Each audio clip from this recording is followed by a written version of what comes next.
Hello guys, welcome to my blog. से मैं खड़ा हूँ एग्रोनॉमी लैब के पास क्योंकि आज भी फिर से प्रैक्टिकल पे जा रहे हैं हम लोग। और मैंने बोला था जैसे कि आगे प्रैक्टिकल जब भी जाएंगे तब वीडियो बना देंगे हम आपके लिए, तो फिर मैं फिर से वीडियो बना रहा हूँ। अभी मैं एग्रोनॉमी में आया हूँ। यहाँ पर जो है सारे इक्विपमेंट बहुत अच्छे हैं। देख रहा है कि कौन सा अच्छा है कौन खराब है।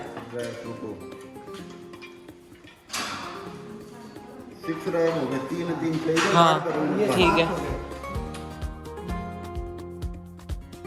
तो गाइस अभी जो है हम लोग पहुंच गए यहाँ पे फील्ड में। तो जो ये पूरा प्लॉट था जो मैं उस वीडियो में भी दिखाया था, ये जो पूरा प्लॉट आप देख रहे हैं, ये जो पूरा प्लॉट, इसको जो है 3 भागों में डिवाइड कर दिया गया है। और रोल नंबर के हिसाब से तीनों में जो है सबको डिवाइड कर दिया, स्टूडेंट को डिवाइड कर दिया गया है। तो मेरा जो है सबसे फर्स्ट वाले रॉ में है। एक जो पिछले वीडियो में मैं जो कीड़े के बारे में जो मैं बता रहा था वो सेमी लूपर था, लूपर बोल दिया। एक्चुअली वो लूपर नहीं था, सेमी लूपर था। तो गाइज अभी देखिए ये शशि का ग्रुप है, इसी में है सौरभ जी। ग्रुप में जो है बंदे बहुत कम है, 4 ही हैं। हमारे में बहुत सारे सभी ज्यादा मेहनती है, लेकिन असली मेहनती कॉस्की है ये है। आज लक्ष्मी क्रेडिट लेने पर लगी है कॉस्की का। देखो क्या दांत निकाल देगी इसका। अरे भाई ठीक है, मैंने आपको बताया था कि डाई कॉट जो होता है उसमें यानी कि 2 कॉटिलीडन्स होते हैं, ठीक है ना। मोनोकॉट में कितना होता है? सिंगल, ठीक है। राइस और व्हीट, मेज, ये सब कैसे हैं? सिंगल, यानी कि मोनोकॉट वाले। The cotyledons that are remain below the soil in this type of germination is known as hypogeal type germination. Are getting my point? समझ में आ रही बात है? जो भी हैं, जितने भी मोनोकॉट टाइप के हैं वो सारे के सारे कैसे होंगे? हाइपोजेल टाइप होंगे। समझ में आ रही बात? अब ये ओट है, ठीक है, सेम व्हीट का भी वैसा ही होगा, ठीक है। Same morphology means morphology in the sense means germination type जो है वो सेम उसमें राइस में भी होती है। जितने भी मोनोकॉट टाइप के सब में उसी टाइप का जर्मिनेशन है ना। क्रॉप जैसे सीड जर्मिनेट करता है तो उसके बाद क्या है, सबसे पहले उसमें 2 फंक्शनल यूनिट है, रेडिकल और प्लूमल। तो रेडिकल से क्या निकलती है? रूट निकलती है, और प्लूमल से शूट निकलता है, बताया था ना। तो रेडिकल जब रूट बनाता है तो रूट जो होती है वो कैसी होती है? प्राइमरी। कैसी होती है? प्राइमरी रूट्स, है ना। जो आप इसमें देख रहे होंगे, जो पहला जो ये होता है, यहाँ पे जो नोड बनता है उसके नीचे सीड से ही डायरेक्टली जो आती हैं वो सारी की सारी कैसी होंगी? प्राइमरी टाइप की होंगी। कैसी होंगी? प्राइमरी टाइप की। लेकिन आफ्टर द सम टाइम क्या होता है, ग्रैमनी फैमिली का एक आपने देखा होगा एक फीचर है उस प्लांट में, मॉर्फोलॉजी में, कि इसमें क्या होंगे कि नोड्स बनेंगे। नोड्स क्या होता है एक्चुअल में? जो सॉइल्ड रिंग है, आप अपने प्लांट में देखो इस तरीके से एक सॉइल्ड रिंग, ये देख रहे हैं, सॉइल्ड रिंग दिखती है। और ये सॉइल्ड रिंग जो है ये क्या कहलाती है? नोड कहलाती है। और ये एक रेगुलर एक इंटर स्पेस पे आती है ना। तो between the 2 nodes the space और means inter space is known as internode. समझ में आ रही बात? तो ये तो हो गया, ये स्टेम की बात हो गई। लेकिन इसी स्टेम में कोई कभी ऐसा होगा, ये सॉइल सरफेस सपोज दैट यहाँ पे है तो इसके नीचे भी कभी नोड बना होगा, पहला नोड बनेगा कि नहीं? तो उस नोड से जो रूट निकल रही हैं तो उन रूट्स को क्या बोलेंगे हम? सेकेंडरी रूट्स या परमानेंट रूट्स या एडवेंटिशियस रूट्स। समझ में आ रही बात? तो आप देख रहे हो ये नोड्स जो है, ये वाला नोड है, इससे देखो यहाँ से रूट्स जो ये निकल रही हैं ये सारी की सारी किस टाइप की हैं? सेकेंडरी टाइप की हैं। और जो प्राइमरी थी वो सीड के साथ ही निकलती हैं। उसके बाद जब सीडलिंग स्टैब्लिश हो जाती है उसके बाद नोड्स बनते हैं तो उसमें से सेकेंडरी बनती हैं। और सॉइल सरफेस के नीचे आप देखो हर एक नोड पे लगभग ऐसे रूट निकल देंगी, फाइब्रस निकलेंगी कि नहीं निकलेंगी? तो ये हर एक का होता है। लेकिन क्या होता है कि जब सॉइल यहाँ पे होती है और रूट का आपने पढ़ा होगा ये जस्ट अपोज टू लाइट चलती है ना। वाटर के और न्यूट्रिएंट की खोज में नीचे की तरफ चलेगी और स्टेम क्या करता है? टुवर्ड्स द सनलाइट चलता है ना। ये क्या करता है? रूट क्या करता है? हमेशा अपोज टू सनलाइट चलता है। समझ में आई बात? तो जो सॉइल सरफेस के नीचे रह जाते हैं उनमें इसीलिए विग्रस ग्रोथ हो जाती है सेकेंडरी रूट्स में, क्योंकि वो अपोज टू सनलाइट चलते हैं और सॉइल सरफेस के नीचे होता है वो नीचे की तरफ चलते चले जाते हैं। समझ में आई बात? समझ में आई बात? ठीक है। इसके बाद अब जो है लीफ की अगर बात करेंगे तो मैंने आपको बताया कि इसमें लीफ सीथ और लीफ ब्लेड होता है, 2 पोर्शन होता है। आप जब भी इसको इस तरह निकालेंगे तो ये पूरा जो इसको स्टेम को रैप करके रखा हुआ है ये क्या कहलाएगा? लीफ सीथ कहलाएगा, ठीक है। और जो ये हैंग्ड है पोर्शन, जो ये इस पोर्शन से जो हैंग्ड है, ये वाला पोर्शन जो आपने देखा है प्लांट में हैंग होता है, इसको क्या बोलते हैं?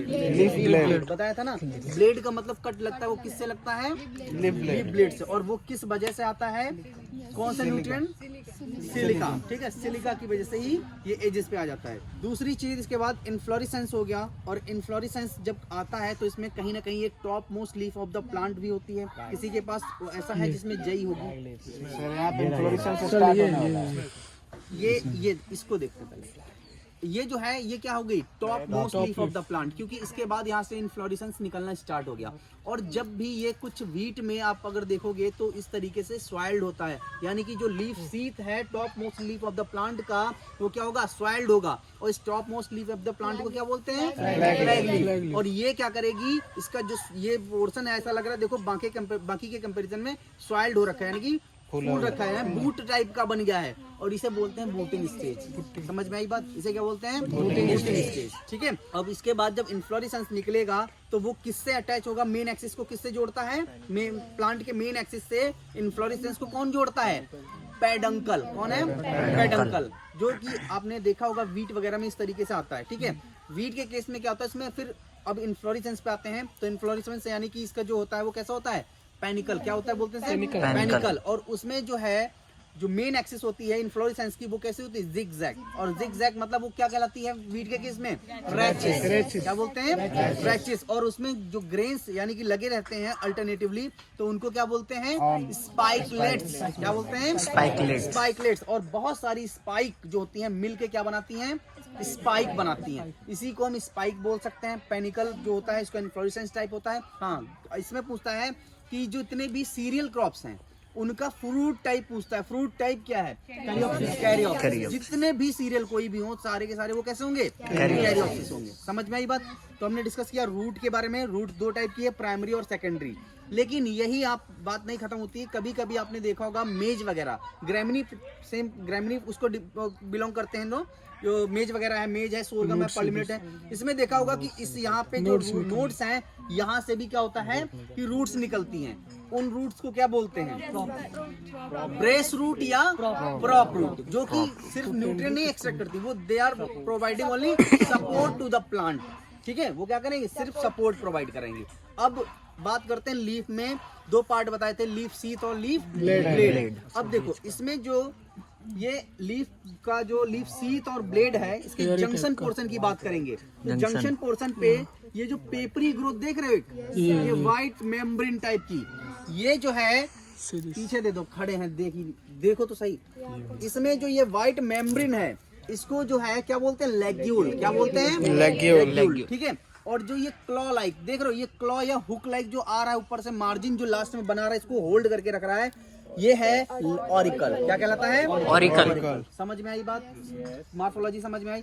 सेम यही राइस में भी होता है। ठीक है, तो इस सीजन में खरीफ की मीन्स हम लोग पढ़ेंगे जो खरीफ का, लेकिन है क्या? रबी का चल रहा है इन एक्चुअल में फील्ड में। ठीक है, तो आप अभी जो क्रॉप लगाओगे वो रबी के लगाओगे। क्लियर है? ठीक है, ओके। उसके बाद जाके कुदार बनाएगा शाम तक ना। फिर उसका कुदार रिपेयर होगा, तब तक दिन भर का दिहाड़ी तो आपको भी दिहाड़ी मिल रहा है यहाँ पे। मान लीजिए ना, इतना छोटा फील्ड अलॉट हुआ है। आपको फील्ड में स्टूडेंट ही कम है ना? स्टूडेंट भाई इतना तो, जितना स्टूडेंट है पूरा के लिए काफी है। हाँ, ढंग से काम करे तो क्या आईवे नहीं करता है। मेहनत कर रहे हो ना? चल उधर चल। भाई आकाश कहाँ गया? क्या कर रहा है रे? दूसरा रोकर दिया, देख पकड़ा दिया लड़की को। ठीक है, करो करो करो, सही है।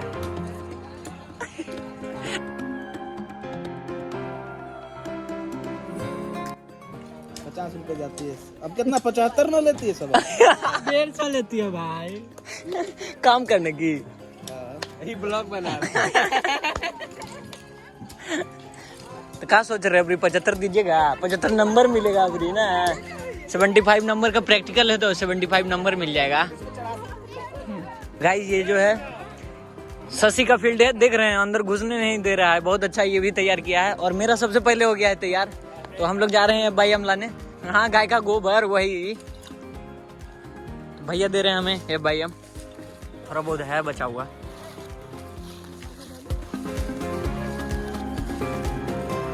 बोरी में भी डाल के लेकर के जाना है अपने फील्ड में, इसको डालना।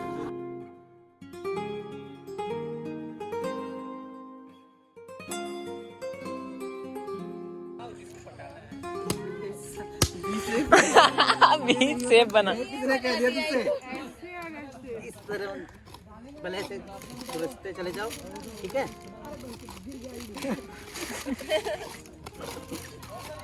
अब इधर से भी ऐसे ये वी शेप होता है। वो वी देखो बना रहा था, यूं बन गया, हवन कुंड बना रहे थे। अब लो इसकी स्लाइसेस निकलवाओ, रैंडम एक वहाँ से एक यहाँ से, जिग जैग। हाँ पढ़े हो ना? कल ही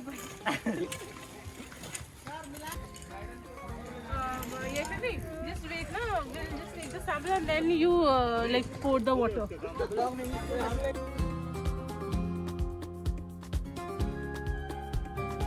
खराब हो रखा है इस टाइम। फास्फोरस हो सकता है, पोटेशियम हो जाएगा, और आपका जो माइक्रोन्यूट्रिएंट्स में अगर कुछ हो जाए, बाकी पीएच ईसी वगैरह चेक कर लेना, ईएसपी वगैरह चेक हम डालेंगे।